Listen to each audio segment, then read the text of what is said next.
special about Korea because I cannot do this in my country. Like Seoul is top class, world class. 전 세계 시청자들이 충격에 빠졌습니다. 그리고 믿지 못하는 사람들도 나타났죠. 저건 모두 조작된 영상이다. 180만 구독자 팩트체커가 과장된 한국의 현실을 폭로하겠다고 호언장담하며 한국에 도착했습니다. 과장된 친절 뒤에 배타성, 효율이라는 이름의 감시사회를 낱낱이 까발릴 예정이었습니다. 그리고 3주 뒤 그는 라이브 방송에서 충격 고백을 털어놨습니다. 제가 틀렸다는 사실이 이렇게 기쁠 줄 몰랐습니다. 시카고행 비행기를 취소하게 만든 결정적 순간 지금 바로 공개합니다. 노트북 화면 속 그래프가 바닥을 향해 곤두박질 치고 있었습니다.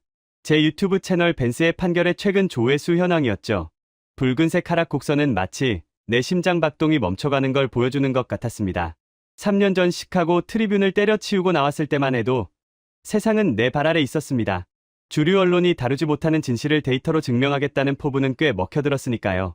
구독자 180만 명. 나쁘지 않은 숫자였습니다. 하지만 대중은 변덕스러웠고 알고리즘은 잔인했습니다. 최근 올린 시카고 치안 분석 영상은 조회수 10만을 겨우 넘겼습니다. 댓글창을 열었습니다. 역시나 그놈의 한국 타령이 도배되어 있더군요. 루카스 제발 한국 좀 다뤄줘. 한국 의료 시스템이 진짜인지 검증해달라고. 아직도 미국이 최고인 줄 아냐? 서울 한번 와보면 너가 가진 데이터가 얼마나 낡았는지 알게 될 거다. 이 형은 자존심 때문에 죽어도 한국 안 갈 듯. 짜증이 확 치밀어 올랐습니다. 6개월 전부터 이랬습니다. BTS니 K-팝이니 하는 것들이 유행하면서 내 채널 댓글창은 온통 한국 찬양론자들에게 점령당했습니다. 그들은 마치 그 작은 나라가 지상낙원이라도 되는 양 떠들어댔죠. 하지만 난 기자 출신입니다. 세상에 낙원은 없습니다. 완벽한 시스템 따위는 존재하지 않아요. 그들이 말하는 한국의 안전함은 통제된 감시 사회의 결과물일 것이고 저렴한 의료비는 의료진을 갈아 넣은 기형적인 구조일 게 뻔했습니다. 책상을 주먹으로 쾅 내리쳤습니다. 좋아. 원한다면 보여주지. 그날 밤 나는 기획안 파일 하나를 새로 만들었습니다. 제목은 서울의 허상 데이터로 검증하는 K 판타지의 민낯. 내 계획은 단순했습니다. 서울에 가서 그들이 자랑하는 시스템의 허점을 집요하게 찾아내는 겁니다. 과장된 친절 뒤에 숨겨진 배타성 통계에 잡히지 않는 노인, 빈곤 문제 효율성이라는 명목하에 희생되는 개인의 자유. 이런 것들을 내 전매 특허인 팩트체크로 까발린다면 조회수는 폭발할 것이고 국뽕에 취한 사람들에게 찬물을 끼얹을 수 있을 겁니다. 완벽한 시나리오였죠. 일주일 후 나는 시카고 오헤어 국제공항에 서 있었습니다. 출발부터 험난했습니다. 보안 검색 대 줄은 끝이 보이지 않았고 TSA 직원들은 범죄자를 다루듯 소리를 질러대고 있었습니다. 신발 벗으세요. 벨트 푸세요. 노트북 꺼내라고요. 뚱뚱한 보안 요원이 내 1,500만 원짜리 카메라 가방을 거칠게 낚아채며 소리쳤습니다. 기분이 잡쳤지만 익숙했습니다. 이게 정상이었으니까요. 자유에는 대가가 따르는 법이고 안전을 위해선 불편을 감수해야 하는 게 상식이었습니다. 2시간 만에 겨우 면세 구역으로 들어왔을 때는 이미 녹초가 되어 있었습니다. 비행기에 몸을 실으며 다짐했습니다. 서울에 도착하는 순간부터 카메라를 켜고 그들의 위선을 낱낱이 기록하겠다고요. 14시간의 비행 끝에 안내방송이 나왔습니다. 창밖으로 인천 앞바다가 보였습니다. 회색빛 바다. 별로 특별할 것 없는 풍경이었습니다. 비행기에서 내려 입국장으로 향하는 무빙워크에 올랐습니다. 카메라를 켜고 작게 속삭였습니다. 자, 지금 인천공항에 도착했습니다. 여러분이 그렇게 찬양하던 세계 1위 공항이죠. 얼마나 대단한지 한번 보겠습니다. 첫 인상은 인정할 만했습니다.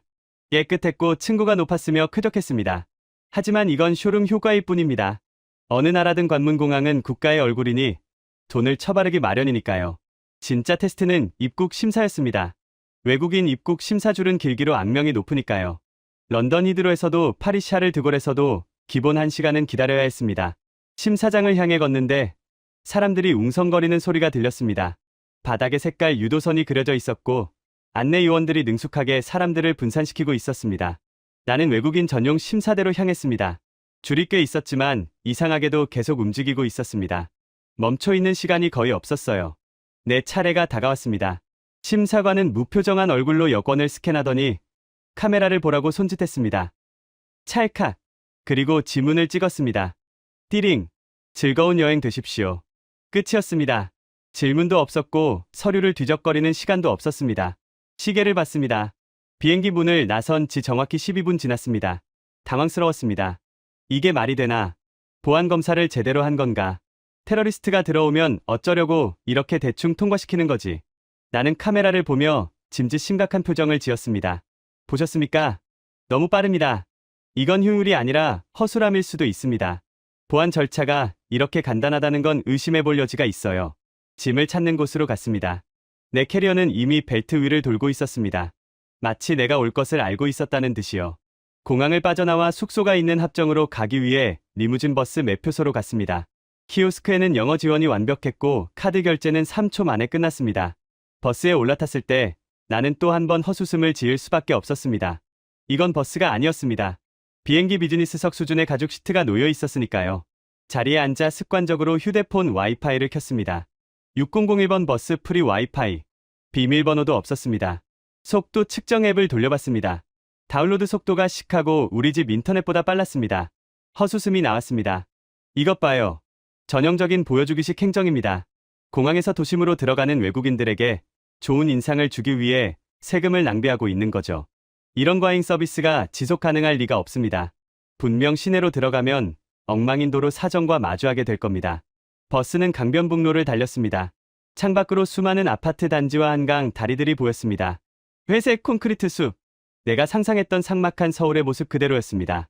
그래, 본 게임은 이제부터야. 이 화려한 것 포장을 벗겨내면 썩어 문드러진 내부가 드러나겠지. 숙소는 합정역 근처의 오피스텔이었습니다. 에어비앤비 호스트인 도윤이라는 남자가 건물 앞에서 기다리고 있었습니다. 그는 영어가 꽤 유창했고 나보다 어려 보였습니다. 반갑습니다, 루카스 씨. 영상 잘 보고 있어요. 시카고 경찰 비리 다룬 편은 정말 인상적이었습니다. 그가 내 채널 구독자라는 사실에 조금 놀랐지만 내색하지 않았습니다. 그는 엘리베이터 카드 키를 건네주며 쓰레기 분리수거 방법과 보일러 작동법을 빠르게 설명했습니다. 방은 작았습니다. 하지만 한쪽 벽이 통유리로 되어 있어 한강이 한눈에 내려다 보였습니다.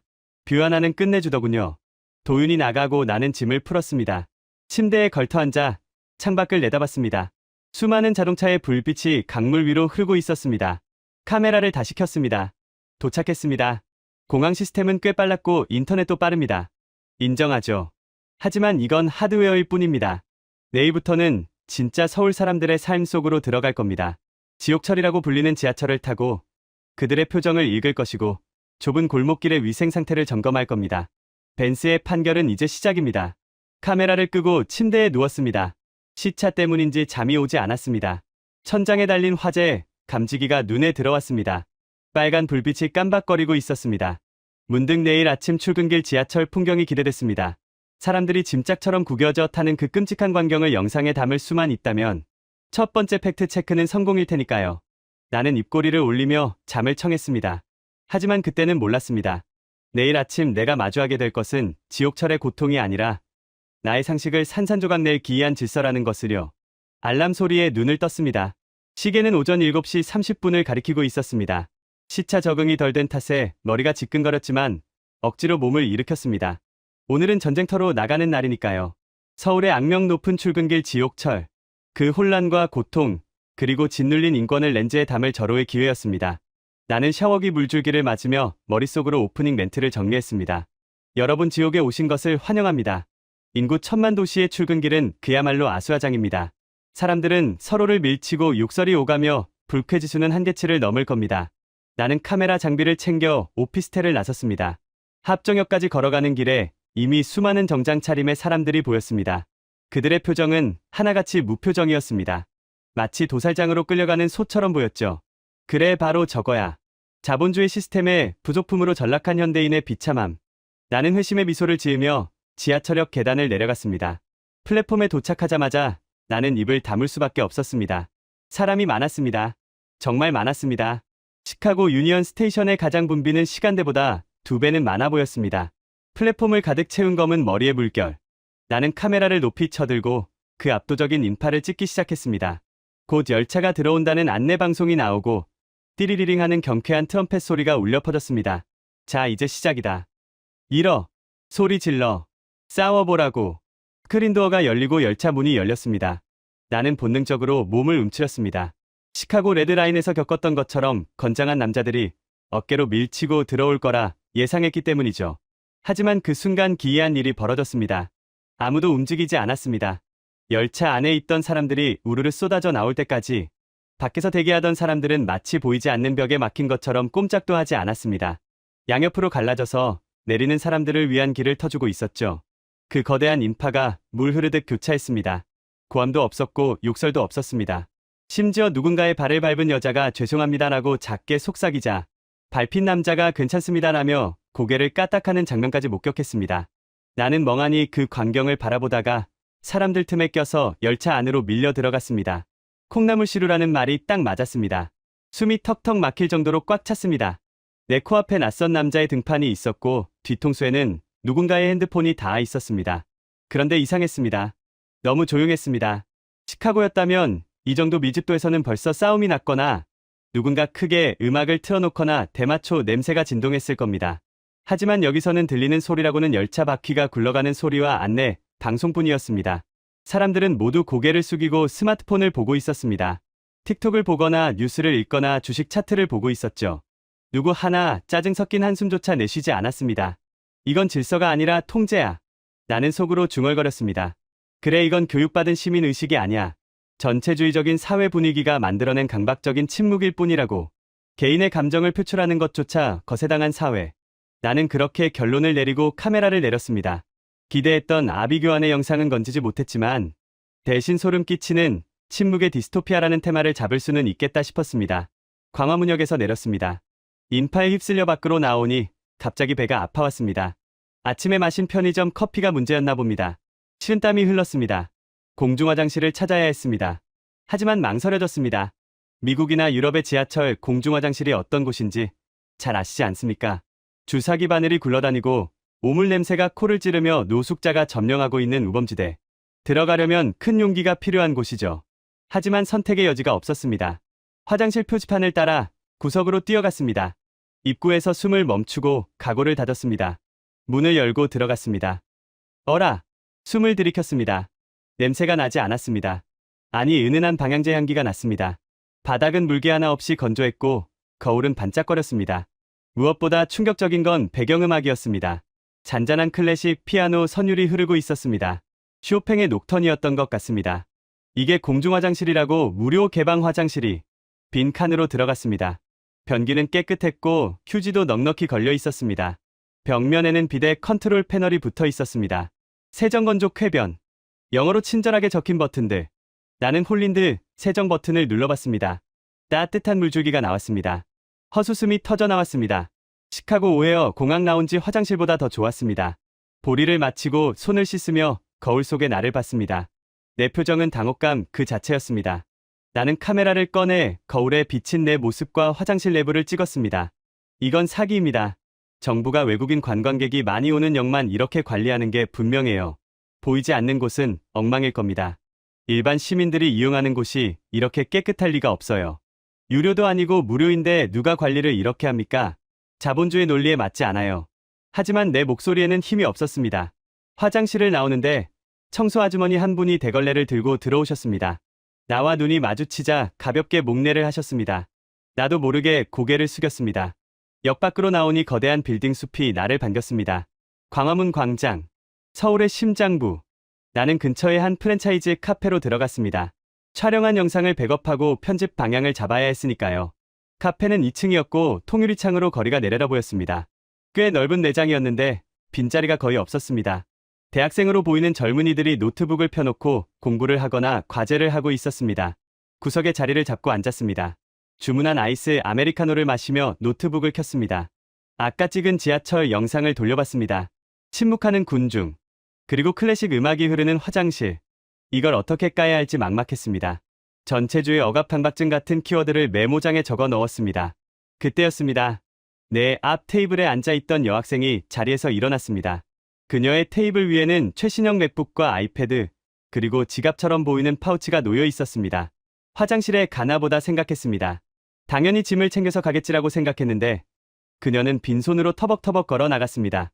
뭐야, 미친 건가? 나는 내 눈을 의심했습니다. 여자는 시야에서 사라졌습니다. 테이블 위에는 적어도 $3,000어치의 전자 기기가 덩그러니 놓여 있었습니다. 주변을 둘러봤습니다. 아무도 신경 쓰지 않았습니다. CCTV가 있다고 해도 저건 너무 무모한 짓이었습니다. 훔쳐가라고 광고하는 거나 마찬가지였으니까요. 1분이 지났습니다. 여자는 돌아오지 않았습니다. 5분이 지났습니다. 여전히 물건은 그대로였습니다. 내 심장이 쿵쾅거렸습니다. 내가 훔칠 것도 아닌데 왜 내가 긴장하는 건지 알 수 없었습니다. 저러다 누가 낚아채서 튀면 어쩌려고. 나는 마치 경비원이라도 된 것처럼 그 테이블을 주시했습니다. 10분이 지났을 때 여자가 아이스라떼 한 잔을 들고 여유롭게 돌아왔습니다. 그리고 아무 일도 없었다는 듯 자리에 앉아 이어폰을 꽂았습니다. 나는 머리를 한 대 얻어맞은 기분이었습니다. 우연일 거야. 저 여자가 운이 좋았거나 주변에 아는 사람이 있었겠지. 하지만 고개를 돌려보니 다른 테이블도 상황은 비슷했습니다. 가방으로 자리를 맡아두고 주문하러 가는 사람들, 핸드폰을 충전기에 꽂아두고 밖에서 통화하는 사람들. 이 도시는 도둑이 없는 건가? 아니면 다들 미쳐버린 건가? 갑자기 오기가 생겼습니다. 팩트 체커로서의 본능이 꿈틀거렸습니다. 이건 검증이 필요했습니다. 통계적으로 말이 안 되는 상황이었으니까요. 나는 내 가방을 내려다봤습니다. 400만 원짜리 맥북 프로, 500만 원짜리 소니, 카메라 그리고 렌즈들. 내전 재산이나 다름없는 장비들이었습니다. 테스트를 해보자. 미친 짓이라는 걸 알았습니다. 만약 잃어버리면 보험 처리도 안 될 겁니다. 하지만 내 눈으로 확인하지 않고서는 견딜 수가 없었습니다. 나는 주섬주섬 장비들을 테이블 위에 펼쳐 놓았습니다. 가장 비싸고 눈에 띄는 것들로만 골라서요. 그리고 카메라 한 대를 몰래 켜서 맞은편 화분 뒤에 숨겨 놓았습니다. 앵글은 내 테이블을 정확히 비추고 있었습니다. 나는 자리에서 일어났습니다. 심장이 터질 것 같았습니다. 내 발로 내 물건을 버리고 가는 기분이었습니다. 나는 뒤도 돌아보지 않고 화장실로 향하는 복도로 걸어갔습니다. 등 뒤에서 누군가 내 노트북을 집어가는 상상을 하며 화장실로 향하는 복도는 마치 사형 집행장으로 가는 길 같았습니다. 등 뒤에서 누군가 웅성거리는 소리가 들릴 때마다 심장이 철렁 내려앉았습니다. 저 소리는 분명 내 맥북을 챙겨서 도망가는 놈들이 내는 소리일 거야. 아니면 카메라 렌즈를 분리하면서 낄낄거리는 소리겠지. 나는 억지로 고개를 돌리지 않으려 애썼습니다. 팩트 체커로서 실험의 변인을 통제해야 했으니까요. 내가 불안한 눈빛으로 뒤를 돌아보면 도둑들이 눈치채고 행동을 멈출 수도 있습니다. 가장 자연스러운 먹잇감이 되어야 했습니다. 화장실 문을 잠그고 변기 커버 위에 앉았습니다. 휴대폰 타이머를 켰습니다. 목표 시간은 15분. 시카고에서 15분이면 차량을 분해해서 부품으로 팔아넘기기에 충분한 시간입니다. 테이블 위에 덩그러니 놓인 1,500만 원어치의 장비들이 사라지는 데는 30초도 걸리지 않을 겁니다. 타이머가 1분을 넘어가고 있었습니다. 초조함에 다리를 떨기 시작했습니다. 손톱을 물어뜯으며 머릿속으로 시나리오를 썼습니다. 그래. 돌아갔을 때 테이블은 비어 있을 거야. 나는 당황한 척 연기를 하며 카페 직원에게 항의하겠지. CCTV를 보여달라고 요구할 거야. 그리고 그 영상을 내 채널에 올리는 거야. 제목은 서울의 두 얼굴, 외국인 유튜버 장비 도난 사건의 전말. 조회수는 폭발할 거고 한국의 치안이 얼마나 허술한지 증명될 거야. 완벽해. 5분이 지났습니다. 식은땀이 흘렀습니다. 아니야. 너무 위험했어. 맥북 안에 있는 취재 파일들은 백업도 안 해놨는데 카메라 렌즈는 이번에 새로 산지 마스터 렌즈인데 후회가 밀려왔습니다. 그냥 5분만 하고 나갈까? 아니야. 데이터의 신뢰성을 위해서는 충분한 노출 시간이 필요해. 10분이 지났습니다. 이제는 체념의 단계였습니다. 그래, 잃어버리는 게 맞아. 그게 정상이야. 시카고 스타벅스에서 내가 화장실 간 사이에 아이패드가 사라졌던 것처럼, 파리 노천 카페에서 의자에 걸어둔 재킷이 3분 만에 증발했던 것처럼 인간의 탐욕은 만국 공통이니까 한국인이라고 다를 리가 없어. 저 비싼 장비들을 보고 견물생심이 안 생기면 그게 성인군자지 사람이냐고. 14분 30초. 나는 자리에서 일어났습니다. 거울을 보며 표정을 고쳤습니다. 분노와 당혹감이 적절히 섞인 피해자의 얼굴. 연습해둔 멘트를 입 밖으로 내뱉어봤습니다. 오 마이 갓. 내 가방이 없어졌어요. 누가 봤나요? 심호흡을 하고 화장실 문을 열었습니다. 복도를 지나 카페홀로 들어서는 순간 카페는 여전히 시끄러웠습니다. 커피 머신 돌아가는 소리, 사람들의 말소리, 음악 소리. 나는 천천히 내 테이블 쪽으로 걸어갔습니다. 시선은 바닥을 향했다가 서서히 테이블 위로 올렸습니다. 빈 테이블이 보여야 했습니다. 그래야 내 가설이 맞으니까요. 그런데 내 눈에 들어온 것은 검은색 물체들이었습니다. 맥북이 그대로 있었습니다. 카메라도 렌즈도 심지어 내가 마시다만 아이스 아메리카노의 얼음이 녹은 물 자국까지 그대로였습니다. 나는 멍하니 자리에 멈춰 섰습니다. 머릿속이 하얘졌습니다. 뭐야? 왜 그대로 있어? 몰래카메라가 아닌가 의심했습니다. 혹시 주변에 경찰이 잠복 근무 중인가? 아니면 이 카페가 유튜버들에게 유명한 함정 수사 장소인가? 테이블로 다가가 의자에 주저앉았습니다. 다리에 힘이 풀렸습니다. 물건들을 하나하나 만져봤습니다. 맥북은 잠금 화면 상태 그대로였고 카메라도 꺼진 채였습니다. 아무도 손대지 않았습니다. 15분 동안 방치된 1,500만 원이 공기처럼 취급받았습니다. 주변을 둘러봤습니다. 바로 옆 테이블의 커플은 서로에게 케이크를 먹여주느라 정신이 없었고 건너편의 대학생은 여전히 노트북 화면에 콜을 받고 있었습니다. 아무도 나를 신경 쓰지 않았고 내 물건에도 관심이 없었습니다. 이건 통계적 오류야. 운이 좋았을 뿐이야. 나는 떨리는 손으로 화분 뒤에 숨겨둔 서브 카메라를 회수했습니다. 이 안에 진실이 담겨 있을 겁니다. 누군가 훔쳐가려다 실패했거나 망설이는 장면이 찍혀 있을지도 모릅니다. 메모리 카드를 빼서 맥북에 꽂았습니다. 영상을 재생했습니다. 화면 속에 저는 비장한 표정으로 화장실로 사라졌습니다. 그리고 텅 빈 테이블과 덩그러니 남은 장비들이 보였습니다. 1배속으로 돌렸습니다. 1분, 2분. 사람들이 지나다녔습니다. 개 중에는 내 테이블 쪽을 힐끔 쳐다보는 사람도 있었습니다. 저거 봐. 봤어. 저 남자. 화면 속의 한 남자가 내 테이블 옆을 지나가다가 걸음을 멈췄습니다. 30대 중반쯤 되어 보이는 정장 차림의 남성이었습니다. 그가 내 테이블 쪽으로 몸을 돌렸습니다. 나는 숨을 죽였습니다. 그래, 잡았다. 네가 범인이구나. 망설이고 있네. 주변 눈치를 보는 거야. 남자의 손이 내 테이블 위로 뻗어왔습니다. 정확히는 내 맥북 충전기 선 쪽으로요. 가져가. 가져가라고. 그런데 남자는 충전기 선을 훔치는 게 아니었습니다. 바닥에 늘어져 있던 내 충전기 선이 통행에 방해가 되었는지 발로 툭툭 치더니 조심스럽게 테이블 다리 쪽으로 밀어 넣었습니다. 그리고는 자기 갈 길을 갔습니다. 영상을 다시 돌려봤습니다. 훔치려던 게 아니었습니다. 선이 걸리적거리니까 정리해 준 겁니다. 심지어 내 물건을 만지지도 않았습니다. 발끝으로 살짝 밀어 넣었을 뿐입니다. 그 뒤로도 몇 사람이 더 지나갔지만 내 물건은 투명 인간 취급을 받았습니다. 알바생이 빈 컵을 치우러 왔다가 내 테이블을 보고는 그냥 지나쳤습니다. 주인이 있겠거니 하고 넘어간 겁니다. 나는 노트북 화면을 덮고 얼굴을 감싸 쥐었습니다. 이해할 수 없었습니다. 시카고였다면 벌써 장물합이 손에 넘어갔을 물건들입니다. 런던이었다면 소매치기범들이 팀을 짜서 접근했을 겁니다. 그런데 서울에서는 1,500만 원이 1,500원 취급을 받습니다. 이 사람들은 욕심이 없는 건가? 아니면 처벌이 너무 강력해서 겁을 먹은 건가? 도대체 어떤 사회적 합의가 있길래 이런 현상이 가능한 거지? 옆 테이블에 커플이 일어났습니다. 그들은 가방과 쇼핑백을 자리에 두고 카운터로 가서 리필을 요청하고 있었습니다. 이제 보니 그들에게는 너무나 자연스러운 행동이었습니다. 내 물건이 무사했던 건 특별한 운이 따라서가 아니라 그냥 이곳의 상식이었던 겁니다. 나는 카메라를 들어 나를 찍었습니다. 표정 관리가 되지 않았습니다. 여러분, 지금 방금 15분 동안 실험을 했습니다. 12,000달러 상당의 장비를 두고 화장실에 다녀왔어요. 결과는 보시다시피 그대로입니다. 심지어 어떤 남자는 제 충전선을 정리해주고 갔습니다. 목소리가 떨렸습니다. 인정하기 싫었습니다. 내 데이터베이스에는 없는 결과값이니까요. 이건 말이 안 됩니다. 카페 아니라서 그럴 수도 있어요.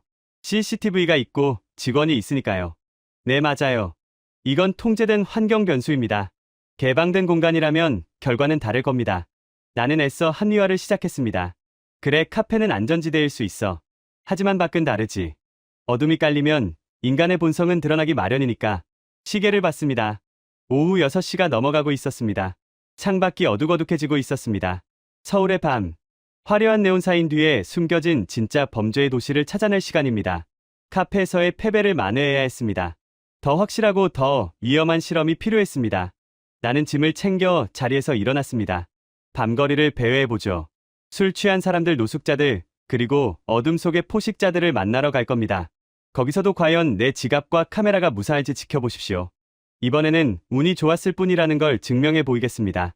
카페 문을 열고 거리로 나섰습니다. 차가운 겨울바람이 얼굴을 때렸습니다.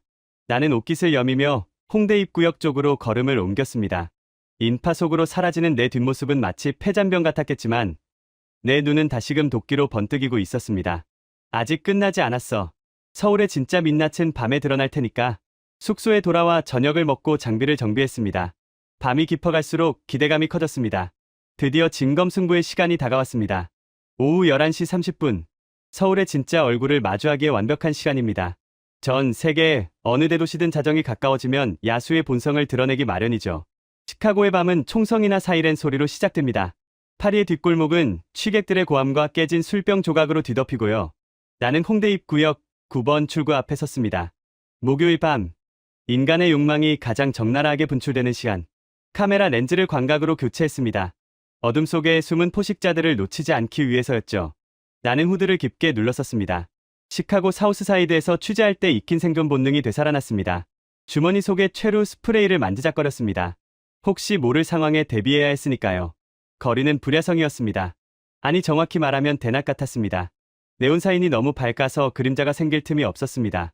인파는 줄어들기는커녕 더 늘어나고 있었습니다. 술집에서 쏟아져 나온 사람들, 버스킹을 구경하는 사람들, 클럽 입장을 기다리는 줄.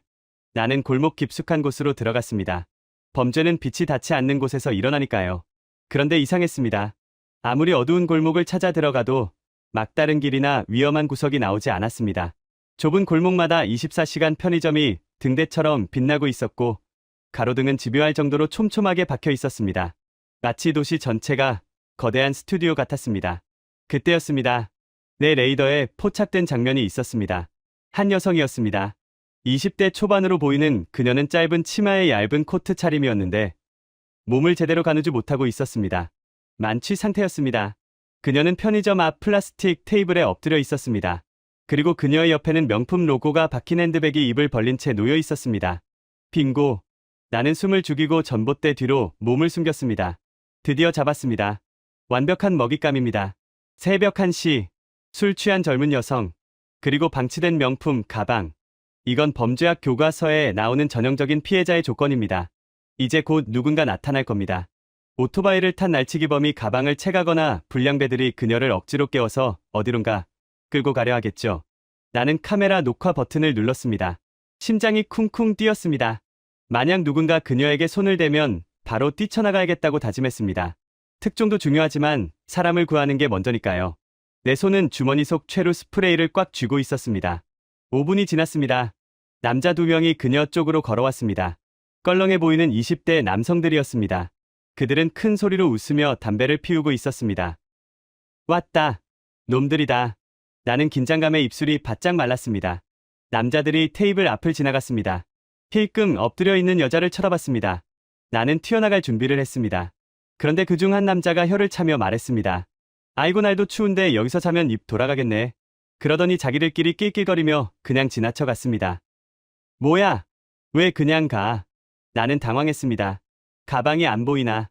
지갑이 저기 보이는데. 잠시 후 또 다른 무리가 지나갔습니다. 이번에는 중년 남성이었습니다. 그는 술에 취해 비틀거리며 걷다가 여자를 보고 멈춰섰습니다. 위험해 보였습니다. 그는 주머니에서 뭔가를 꺼냈습니다. 흉기인가? 그는 휴대폰을 꺼내더니 어딘가로 전화를 걸었습니다.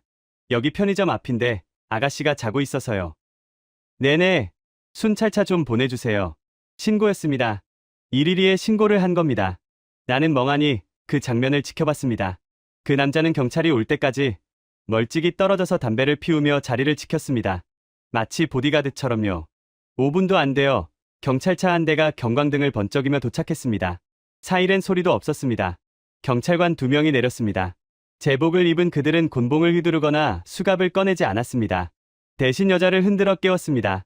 선생님, 일어나세요. 집에 가셔야죠. 여자가 웅얼거리며 고개를 들었습니다. 경찰관은 그녀의 신분증을 확인하고 핸드폰을 건네주며 보호자에게 연락하라고 했습니다. 여자가 비틀거리자 경찰관이 부축해줬습니다. 그리고 택시를 잡아 태워보냈습니다. 택시 문이 닫히고 경찰차가 떠날 때까지 나는 전봇대 뒤에서 한 발자국도 움직일 수 없었습니다. 이건 범죄 현장이 아니야. 이건 구조 현장이야. 시카고였다면 그녀는 이미 응급실에 실려갔거나 지갑과 폰을 털리고 길바닥에 버려졌을 겁니다. 그런데 여기서는 시민이 신고하고 경찰이 에스코트를 합니다.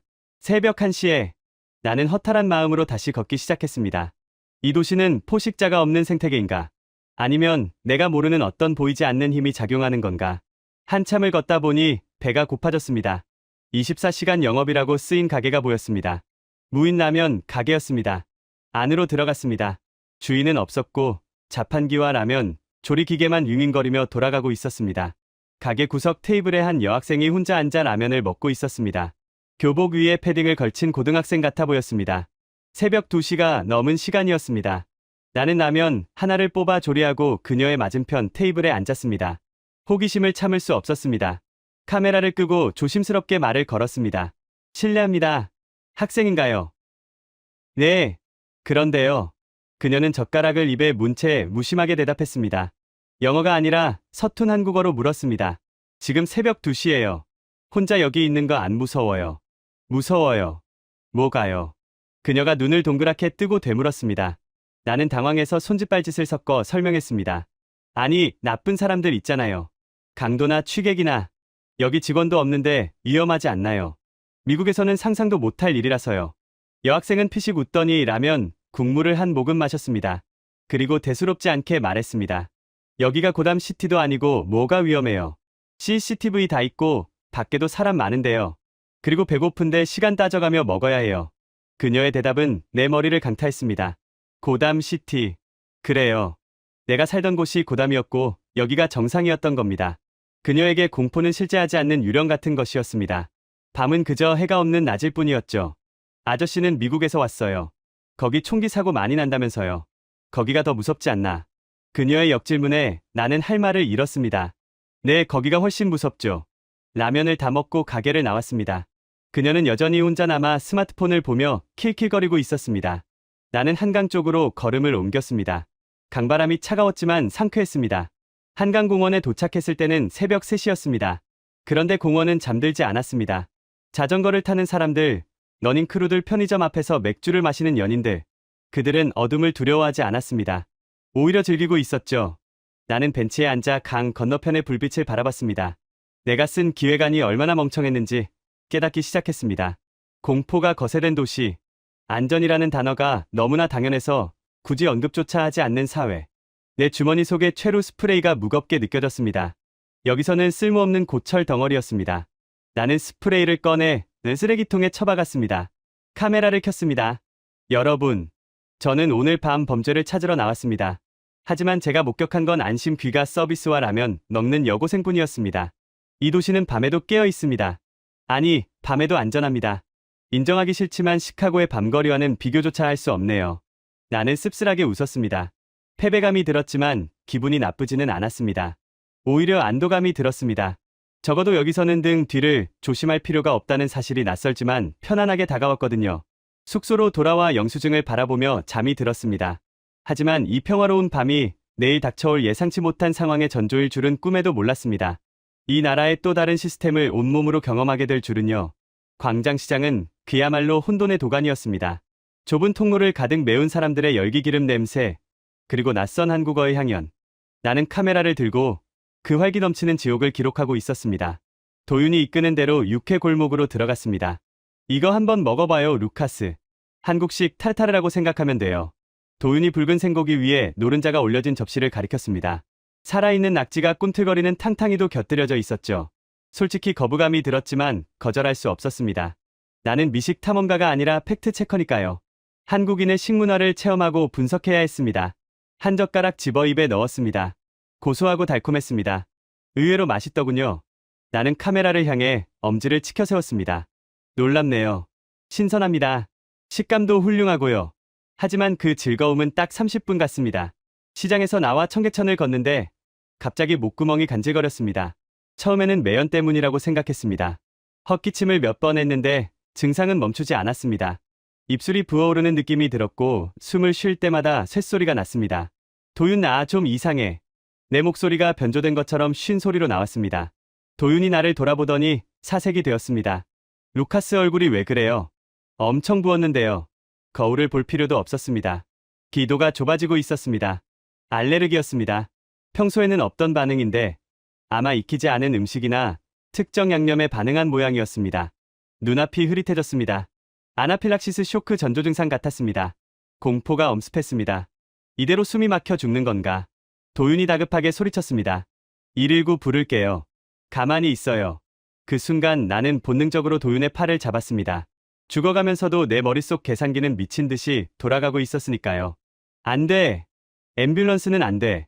택시 불러. 미쳤어요. 지금 숨도 못 쉬는데 무슨 택시예요.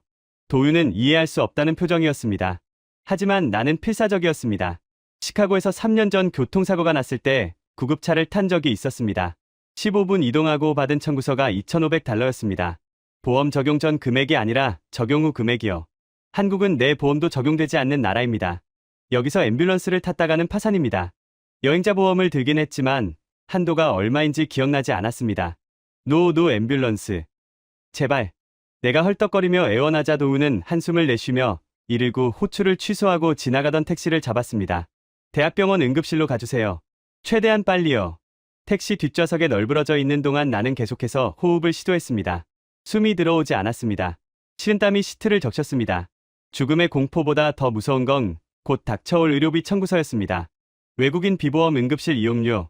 상상만 해도 심장이 멎을 것 같았습니다. 최소 $5,000는 깨지겠구나. 카드 한도가 얼마 남았더라. 이번 달 할부금도 밀려있는데. 택시는 10분 만에 병원 응급실 앞에 도착했습니다. 도윤이 나를 부축해 안으로 들어갔습니다. 자동문이 열리고 소독약 냄새가 훅 끼쳐왔습니다. 접수 데스크로 갔습니다. 간호사가 내 상태를 보더니 즉시 안쪽으로 안내했습니다. 기도 확보부터 해. 바이탈 체크하고 산소 포화도 봐. 의사가 영어로 지시하는 소리가 들렸습니다. 침대에 눕혀졌고 링거 바늘이 팔에 꽂혔습니다. 산소 마스크가 씌워졌습니다. 의사가 펜라이트로 내 동공을 확인하고 청진기를 댔습니다. 급성 알레르기 반응입니다. 에피네프린 투여하고 항히스타민제 주사 놓으세요. 모든 게 일사천리였습니다. 시카고 응급실에서는 접수하고 의사를 보기까지 기본 3시간은 대기해야 했습니다. 피를 흘리며 복도에 방치된 환자들을 수없이 봤었죠. 그런데 여기서는 도착한 지 5분도 안 되어 처치가 시작되었습니다. 약물이 들어가자 거짓말처럼 호흡이 돌아왔습니다. 꽉 막혔던 기도가 열리고 산소가 폐부 깊숙이 들어왔습니다. 살았다. 안도감이 밀려왔습니다. 하지만 동시에 더 큰 불안감이 쓰나미처럼 덮쳤습니다. 이 정도 속도와 서비스라니. VIP 코스인가? 프리미엄 응급실인가 보네. 망했다. 2시간 정도 지났을까? 붓기도 가라앉고 정신이 맑아졌습니다. 의사가 다시 와서 상태를 확인했습니다. 다행히 안정을 찾으셨네요. 수액 다 맞으시면 퇴원하셔도 됩니다. 약 처방해 드릴 테니 3일치 꼬박 드세요. 의사는 친절했고 영어도 유창했습니다. 나는 떨리는 목소리로 물었습니다. 저 선생님, 제가 외국인이라 보험이 없는데요. 혹시 대충이라도 견적이 얼마나 나올까요? 마음의 준비를 좀 해야 해서요. 의사는 차트를 보며 무심하게 대답했습니다. 원무과 가서 수납하시면 됩니다. 비급여 항목이 좀 있어서 평소보다 비싸긴 할 거예요. 비싸긴 할 거예요. 그 말이 사형 선고처럼 들렸습니다. 나는 도윤에게 부축을 받아 1층 수납 창구로 향했습니다. 발걸음이 천근만근이었습니다. 도살장에 끌려가는 소의 기분이 이런 걸까요? 나는 지갑에서 신용카드를 꺼내 손에 쥐었습니다. 제발 한도 초과만 뜨지 마라. 번호표를 뽑고 기다렸습니다. 띵동. 내 차례가 왔습니다. 창구 직원이 내 이름을 불렀습니다. 루카스 벤스님, 진료비 계산 도와드릴게요. 나는 눈을 질끈 감고 카드를 내밀었습니다. 직원이 키보드를 두드리더니 모니터를 보며 말했습니다. 응급 관리료랑 주사비 약제비 포함해서 총액 나왔습니다.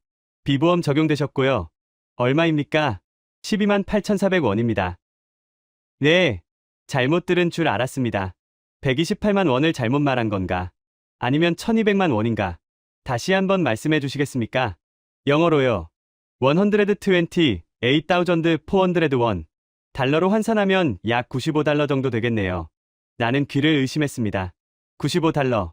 시카고에서 감기 때문에 동네 의원만 가도 $150가 나옵니다. 응급실에서 링거 맞고 산소 마스크 쓰고 전문의 진료까지 받았는데 $100가 안 된다고. 혹시 영 하나 빼먹으신 거 아닙니까? 제가 외국인이라 보험이 없다고 말씀드렸는데요. 직원은 모니터를 다시 확인하더니 웃으며 말했습니다. 내 비보험수가 맞아요. 한국 의료비가 원래 좀 합리적인 편이에요. 합리적이라고. 이건 합리적인 수준이 아니라 자선사업 수준이잖아. 나는 멍한 표정으로 영수증을 받아들었습니다. 128,400이라는 숫자가 선명하게 찍혀 있었습니다. 상세 내역을 훑어봤습니다. 진찰료, 주사료, 처치료, 모든 항목의 숫자가 터무니없이 작았습니다. 도윤이 옆에서 걱정스러운 표정으로 물었습니다. 왜 그래요, 루카스? 너무 비싸요. 제가 좀 보태드릴까요? 나는 영수증을 구겨질 정도로 꽉 쥐고 고개를 저었습니다. 눈물이 핑 돌았습니다. 돈 때문이 아니었습니다. 배신감 때문이었습니다. 내 조국, 미국에 대한 배신감. 도윤, 나 시카고에서 3년 전에 비슷한 증상으로 응급실 갔었어. 그때 청구서가 얼마였는지 알아? $3,200였어. 보험 적용해서 $800 냈다고. 근데 여기선 보험도 없이 $95야. 이게 말이 돼. 도윤은 어깨를 으쓱했습니다. 미국이 비싼 거죠. 여긴 아프면 누구나 치료받을 수 있어야 한다고 생각하니까요. 아프면 누구나 치료받을 수 있어야 한다. 그 당연한 말이 왜 내 나라에서는 사치스러운 특권이 되어버린 걸까? 나는 병원 로비 의자에 주저앉았습니다. 다리에 힘이 풀려 걸을 수가 없었습니다. 지나가는 환자들을 봤습니다. 노인들, 아이들, 평범한 시민들.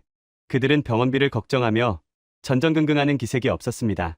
아프면 병원에 온다. 돈이 없어서 참다가 병을 키우지 않는다. 그 단순한 진리가 이곳에서는 현실이었습니다. 나는 카메라를 꺼냈습니다. 촬영을 해야 했습니다. 이 말도 안 되는 영수증을 세상에 보여줘야 했습니다. 하지만 녹화 버튼을 누르기도 전에 울컥하고 감정이 올라왔습니다. 나는 그동안 무엇을 팩트 체크했던 걸까요? GDP 성장률, 국방비 예산, 1인당 국민소득, 그런 거시적인 지표들이 무슨 소용입니까? 국민이 아플 때 파산 걱정 없이 병원에 갈 수 없다면 그게 무슨 선진국입니까? 병원 문을 나서자 밤 공기가 차가웠습니다. 하지만 내 주머니 속의 12만 원짜리 영수증은 뜨거웠습니다. 나는 택시를 타지 않고 걷기로 했습니다. 머릿속을 정리할 시간이 필요했습니다. 숙소로 돌아오는 길에 나는 내 채널의 댓글들을 떠올렸습니다. 한국 의료 시스템을 검증해달라던 그 수많은 요청들. 그들은 알고 있었던 겁니다. 내가 얼마나 우물안개굴이었는지를. 그날 밤 나는 잠들지 못했습니다. 영수증을 책상 위에 붙여놓고 한참을 바라봤습니다. 나의 오만함이 산산조각 난 증거물이었습니다. 그리고 택시에서 허겁지겁 내리면서 카메라 가방을 떨어뜨렸던 게 생각났습니다. 내일 렌즈 상태를 확인해봐야겠다고 생각하며 겨우 눈을 감았습니다. 다음날 아침 나는 퉁퉁 부은 눈으로 일어났습니다. 컨디션은 회복되었지만 멘탈은 여전히 붕괴 상태였습니다. 촬영 장비를 점검하는데 카메라 렌즈 하나가 깨져 있는 걸 발견했습니다. 어제 응급실로 급하게 이동할 때 택시에서 내리다 가방을 떨어뜨린 모양이었습니다. 오 마이 갓. 24mm에서 70mm 렌즈가 박살났네. 절망적이었습니다. 당장 오늘 오후에 한강 드론 촬영과 야외 인터뷰가 잡혀 있었습니다. 메인 렌즈가 없으면 촬영 자체가 불가능했습니다. 지금 주문해도 배송까지 최소 3일은 걸릴 텐데 한국은 빠르다고 했으니 이틀 정도 걸릴까? 하지만 오늘은 토요일이었습니다. 주말이 끼면 월요일이나 되어야 받을 수 있을 겁니다. 망했다. 이번 프로젝트는 저주받은 게 분명해. 머리를 감싸쥐고 있는데 도윤이 방으로 들어왔습니다. 무슨 일 있어요? 렌즈가 깨졌어. 오늘 촬영 접어야 할 것 같아. 미국에서 주문하면 일주일은 걸리고 여기서 사려고 해도 배송이. 도윤이 내 말을 끊고 웃음을 터뜨렸습니다. 루카스 지금 몇 시예요? 오전 9시. 왜? 지금 주문하면 오늘 저녁에 도착할 거려. 아니면 새벽 배송시키면 내일 아침 눈 뜨기 전에 문 앞에 있을 거고요. 무슨 소리야. 여기가 무슨 아마존 물류센터 옆이야. 오늘 시키면 오늘 온다고. 말도 안 되는 소리 하지 마. 도윤은 내 노트북을 가져가더니 한국 쇼핑몰 사이트에 접속했습니다. 자, 봐요. 로켓 배송. 오늘 도착 보장. 화면에는 초록색 글씨로 도착 예정일 오늘 오후 7시 전이라고 적혀 있었습니다. 심지어 가격도 미국보다 쌌습니다. 이거 사기 아니지. 진짜 오늘 오는 거 맞아. 속는 셈 치고 주문해봐요. 안 오면 내가 내 렌즈 빌려줄게요. 나는 반신반의하며 결제 버튼을 눌렀습니다. 그리고 도윤에게 이끌려 한강 공원으로 나갔습니다. 렌즈가 올 때까지 다른 스케치 촬영이라도 해야 했으니까요. 하지만 나는 몰랐습니다. 이 나라의 속도라는 것이 내 상상력을 초월한다는 것을. 그리고 그 속도가 단순히 빠른 게 아니라 시간과 공간의 개념을 무너뜨리는 수준이라는 것을요. 한강 둔치에 앉아 멍하니 강물을 바라보고 있는데 내 휴대폰이 울렸습니다. 택배 기사였습니다. 그리고 그 전화 한 통이 나의 마지막 남은 자존심마저 무너뜨리게 됩니다. 여보세요. 낯선 번호였습니다. 휴대폰 너머로 들리는 목소리는 빠르고 활기찼습니다. 택배입니다. 문 앞에 두면 되나요? 시계를 봤습니다. 오후 3시였습니다. 나는 내 귀를 의심했습니다. 오전 9시에 주문한 렌즈가 오후 3시에 도착했다고요. 6시간 만에. 시카고에서 아마존 프라임으로 주문해도 이틀은 걸리는 물건입니다. 당일 배송 옵션을 쓴다고 해도 밤늦게나 도착하는 게 고작이었죠. 그런데 여기선 점심 먹고 나니까 배송이 완료됐다는 겁니다. 지금 집 앞에 계신다고요. 네. 사진 찍어서 문자 보내드릴게요. 분실 우려되시면 소화전 안에 넣어드릴까요? 친절하게 묻는 기사님에게 나는 더듬거리며 대답했습니다. 아니요, 그냥 문 앞에 놔주세요. 감사합니다. 전화를 끊고 멍하니 휴대폰을 내려다봤습니다. 문자가 도착했습니다. 내 오피스텔 문 앞에 놓인 택배 상자 사진이었습니다. 렌즈가 들어있는 박스. 도윤이 옆에서 킥킥거렸습니다. 거봐요. 온다고 했잖아요. 이 나라 물류 시스템은 물리 법칙을 무시하는 거야. 어떻게 주문하고 6시간 만에 와. 드론으로 날아왔나? 아니요. 그냥 트럭 타고 왔죠. 허브 터미널 거쳐서 서부 터미널로 분류되고 배송기사님이 구역 돌면서 가져다 준 거예요. 루카스 여기선 이게 기본값이에요. 기본값. 그 단어가 내 머리를 강타했습니다.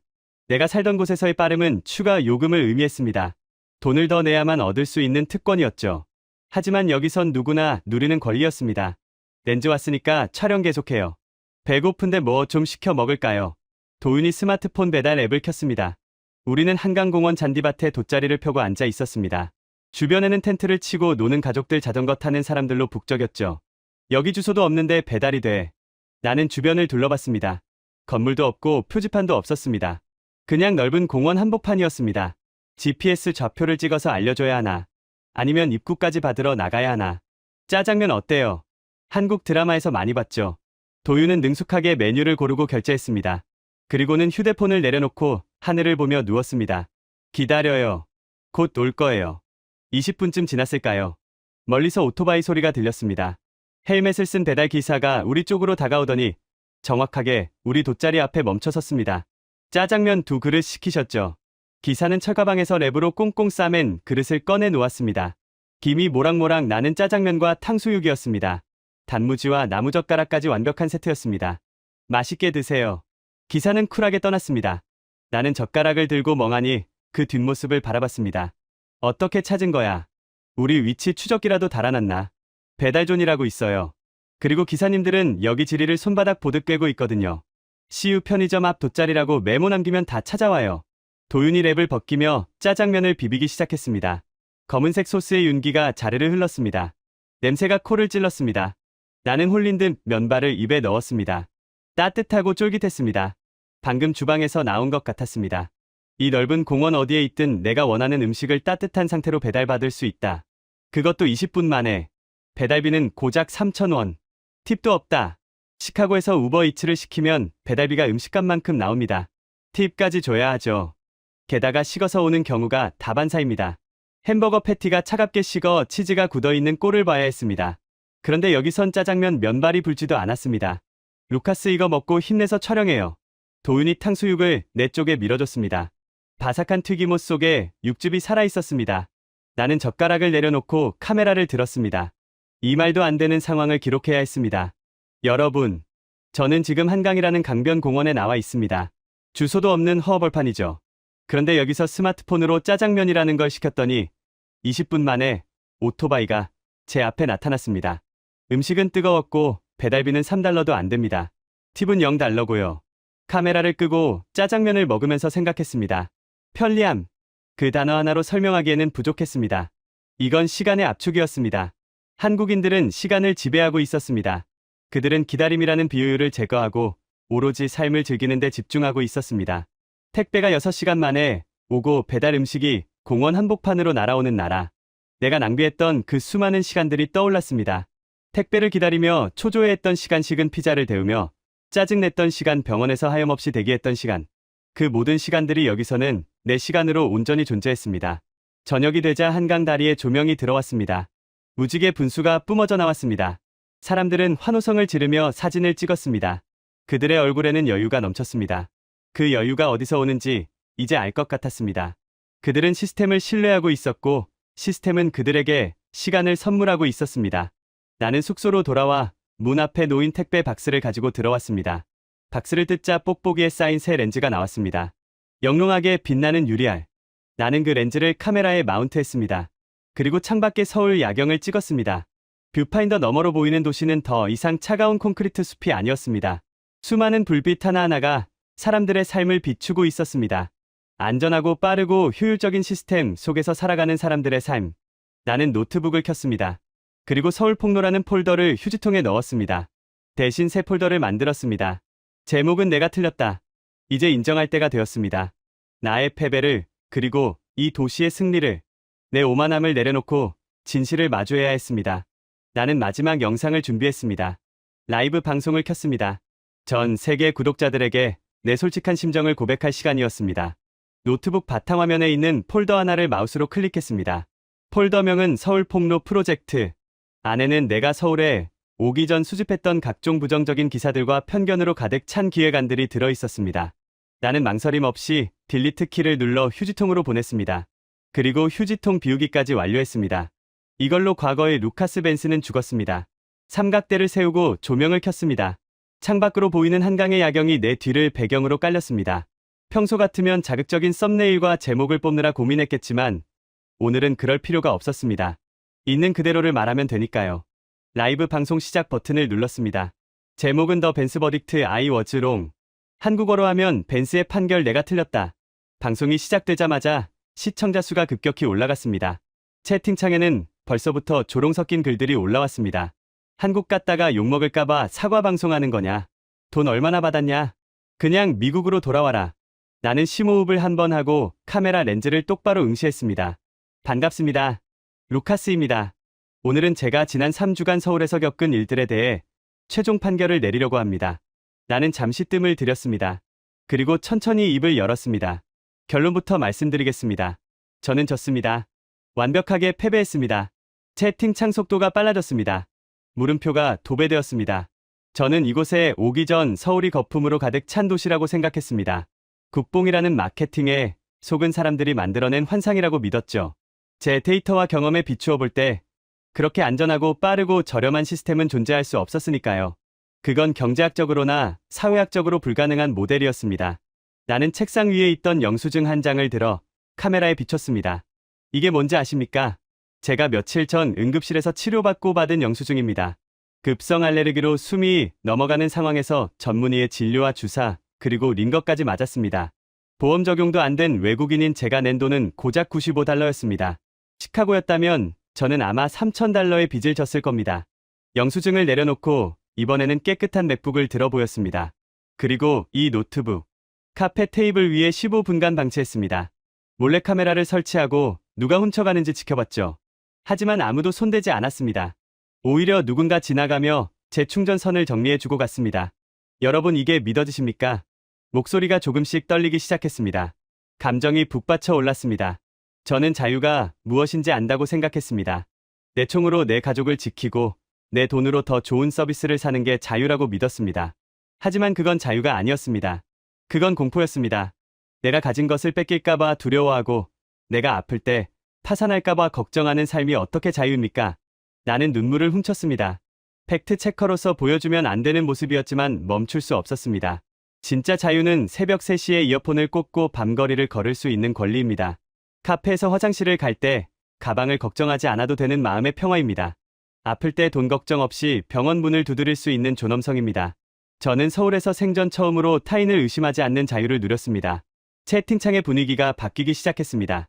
루카스, 울지 마. 인정해줘서 고마워. 한국인으로서 뿌듯하다. 나도 한국 가보고 싶어졌어. 제가 틀렸습니다. 서울은 디스토피아가 아니라 제가 꿈꾸던 시스템이 구현된 현실이었습니다. 물론 이곳도 천국은 아닙니다. 경쟁은 치열하고 사람들은 바쁩니다. 하지만 적어도 이곳에는 사회적 신뢰라는 자본이 있습니다. 서로가 서로를 해치지 않을 거라는 믿음. 그 보이지 않는 자본이 이 도시를 지탱하고 있었습니다. 나는 마지막으로 렌즈를 향해 고개를 숙였습니다. 오만했던 저를 용서해 주십시오. 그리고 제 편협한 시각으로 상처받았을 한국 분들에게 진심으로 사과드립니다. 앞으로 제 채널은 팩트를 체크하는 곳이 아니라 가치를 발견하는 곳이 될 것입니다. 오늘 방송은 여기까지입니다. 방송을 종료했습니다. 종료 버튼을 누르고 나서도 한참을 의자에 앉아 있었습니다. 등 뒤로 식은땀이 흘렀지만 마음은 깃털처럼 가벼웠습니다. 조회수는 이미 50만을 넘어가고 있었고 구독자는 실시간으로 늘어나고 있었습니다. 폭로 영상으로 어그로를 끌려던 때보다 훨씬 뜨거운 반응이었습니다. 진심은 통한다는 뻔한 말이 현실이 되는 순간이었습니다. 그때 전화벨이 울렸습니다. 시카고에 있는 친구 에단이었습니다. 화면에 뜬 그의 이름을 보니 갑자기 낯선 기분이 들었습니다. 불과 3주 전까지 매일 보던 친구인데 말이죠. 여보세요. 헤이, 루카스. 방금 라이브 봤어. 너 괜찮냐? 에단의 목소리 뒤로 웅웅거리는 사이렌 소리가 들려왔습니다. 시카고에 익숙한 소음이었습니다. 나 괜찮아. 아니, 어느 때보다 좋아. 너 혹시 거기서 세뇌당한 거 아니지? 무슨 종교 단체 같은 데 잡혀 있는 거 아냐? 네가 울면서 사과 방송을 하다니 믿을 수가 없어서 그래. 에단은 농담 반 진담 반으로 물었습니다. 나는 창밖의 평온한 서울 야경을 바라보며 대답했습니다. 세뇌당한 게 아니야, 에단. 난 이제야 깨어난 거야. 우물 밖을 본 개구리가 된 기분이라고. 뭐라는 거야? 그래서 언제 오는데? 다음 주에 풋볼 경기 있는 거 알지? 티켓 끊어놨어. 나는 잠시 침묵했습니다. 돌아간다는 생각만 해도 가슴이 답답해졌습니다. 다시 그 긴장감 속으로 총기 소유가 자유인 그 불안한 도시로 돌아가야 한다고. $3,000짜리 청구서가 기다리는 곳으로. 에단, 미안한데 티켓 취소해. 뭐? 무슨 소리야? 안 온다고. 응, 당분간은 안 갈 거야. 아니, 못 가겠어. 야, 루카스. 너 거기서 뭐 해먹고 살려고 그래. 비자도 며칠 안 남았잖아. 연장할 거야. 방법이 있겠지. 여기서 더 보고 싶은 게 많아졌어. 서울 말고 다른 도시들도 가볼 거고 사계절도 겪어보고 싶어. 무엇보다 나는 유리창에 비친 내 얼굴을 봤습니다. 찌푸린 미간이 펴져 있었고 눈빛은 부드러워져 있었습니다. 여기서 사는 내가 꽤 마음에 들거든. 에다는 한숨을 쉬더니 알겠다고 하고 전화를 끊었습니다. 끊어진 전화기 너머의 정적. 시카고의 사이렌 소리가 사라지자 서울의 고요한 밤이 나를 감싸 안았습니다. 다음날 나는 서울 출입국 외국인청 웹사이트에 접속했습니다. 비자 연장 신청 버튼을 누르며 생각했습니다. 이제 나는 이방인이 아니라 관찰자가 되기로 했습니다. 아니 어쩌면 예비 시민이 되고 싶은지도 모르겠습니다. 오후에는 지하철을 탔습니다. 목적지는 없습니다. 그냥 2호선 순환선을 타고 서울을 한 바퀴 돌고 싶었습니다. 덜컹거리는 열차 앞맞은편에는 교복을 입은 학생들이 깔깔거리고 있었고 옆자리에는 할아버지가 눈을 감고 졸고 계셨습니다. 나는 무릎 위에 올려둔 가방을 꽉 쥐지 않았습니다. 그냥 편안하게 내려두고 창밖을 바라봤습니다. 한강 철교를 지나는 순간 강물 위로 윤슬이 반짝거렸습니다. 방송 안내 멘트가 나왔습니다. 이번 역은 당산역입니다. 나는 이어폰을 꽂고 내가 좋아하는 노래를 틀었습니다. 더 이상 주변을 경계할 필요가 없는 평화로운 오후. 나는 비로소 이 도시의 풍경 속에 자연스럽게 스며들고 있었습니다. 내가 틀렸다는 사실이 이렇게 기쁠 줄은 몰랐습니다. 나의 패배가 나의 승리보다 더 달콤할 줄은 꿈에도 몰랐습니다. 나는 창문에 비친 나를 보며 작게 미소 지었습니다. 웰컴 투 서울 루카스. 이제 진짜 시작이야. 지금까지 사연 어떠셨나요? 응급실 치료비 $95, 1,000만 원어치 장비를 15분간 방치해도 손대는 사람 없는 카페, 새벽 3시에 혼자 라면 먹는 여고생이 뭐가 무서워요라고 되묻는 나라. 시카고에서 10년간 팩트만 믿던 기자는 결국 카메라 앞에서 이렇게 말했습니다. 진짜 자유는 타인을 의심하지 않아도 되는 것이었습니다. 아무도 대단하다 말해주지 않을 때 묵묵히 새벽 배송을 돌리고 조용히 화장실을 닫고 취객을 집까지 태워다 준 사람들. 그 보이지 않는 신뢰가 한 나라를 만들었습니다. 가슴이 뜨거워졌다면 신뢰 2글자만 남겨주세요. 이 영상 하나가 누군가에게는 대한민국을 다시 보게 되는 계기가 됩니다. 우리는 그렇게 살아왔습니다.